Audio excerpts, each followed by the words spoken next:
Productive farmland, clean water, scenic landscapes.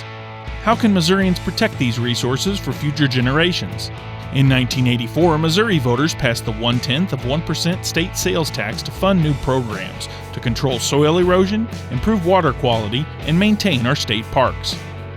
Money from the tax has helped reduce Missouri's cropland soil loss by half and has become the main source of funding for state parks.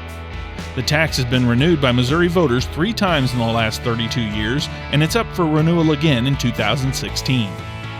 The Parks, Soil, and Water Sales Tax. It's good for the economy, it's good for the future, it's good for Missouri.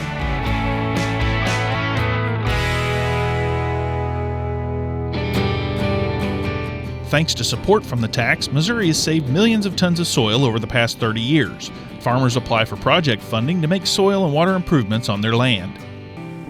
The State Soil and Water Districts Commission allocates the money around the state. Then the County Soil and Water Conservation District Boards decide the funding for each farm project. Of course, it is a cost share program to where the landowner actually contributes money to that also. It's not a 100% deal. Since commodity prices have dropped, many farmers are depending on the cost share dollars to improve their land by installing terraces, field tile, and subsurface drainage.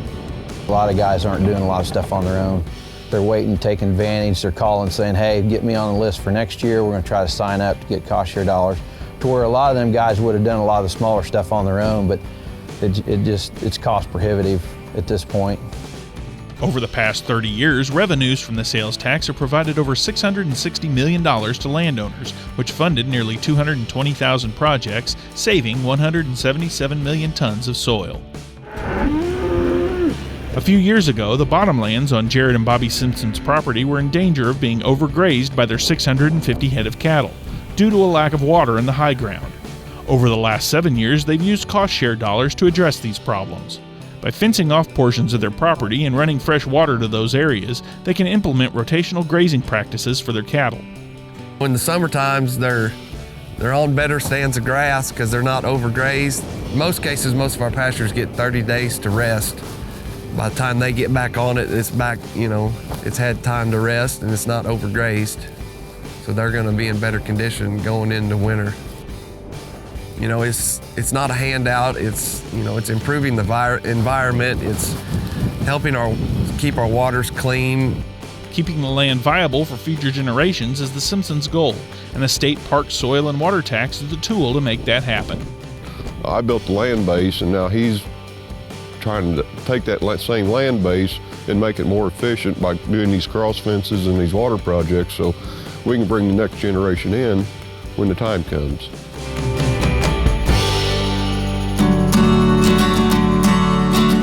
Some of the best state parks in the country are right here in Missouri.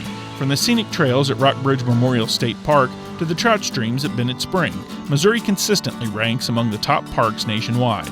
The success of Missouri state parks is due in large part to the state park soil and water sales tax. The parks and soil sales tax is invaluable to the state park system. Really, that is their only source of funding. They receive funds from camping fees and other fees like that, and very little general revenue. So it is their main source of funding to take care of the whole state park system. The money is used to take care of the major maintenance items in the park. It's used to upgrade and repair campgrounds. It's used on things that people never see but are very important to the state parks. We have water systems, we have wastewater systems. We have, I think, over 2,000 structures in the state park system that have to be maintained, hundreds of miles of road, thousands of miles of trail. So it's used for all of those things, critical to have the funding. Missouri's 88 state parks cover nearly 150,000 acres and are visited by more than 18 million people each year. Unlike most states, there are no entrance or daily use fees in Missouri state parks. The public can enter every park and historic site at no charge. This is all thanks to the state park soil and water sales tax. But the 0.1% is minimal, and it goes for a good purpose of keeping these parks up so that people can come out, enjoy it, go fishing, whatever you want to do. I think that this is just such a jewel to the community, and so many people utilize it, and it would be a shame if the tax did not get approved and we could not have the upkeep we need for this resource. The parks are used to preserve and interpret the unique natural and cultural features we have in our state. So even if you don't physically get out here, just the fact that they're here and being preserved and are available for everybody to use.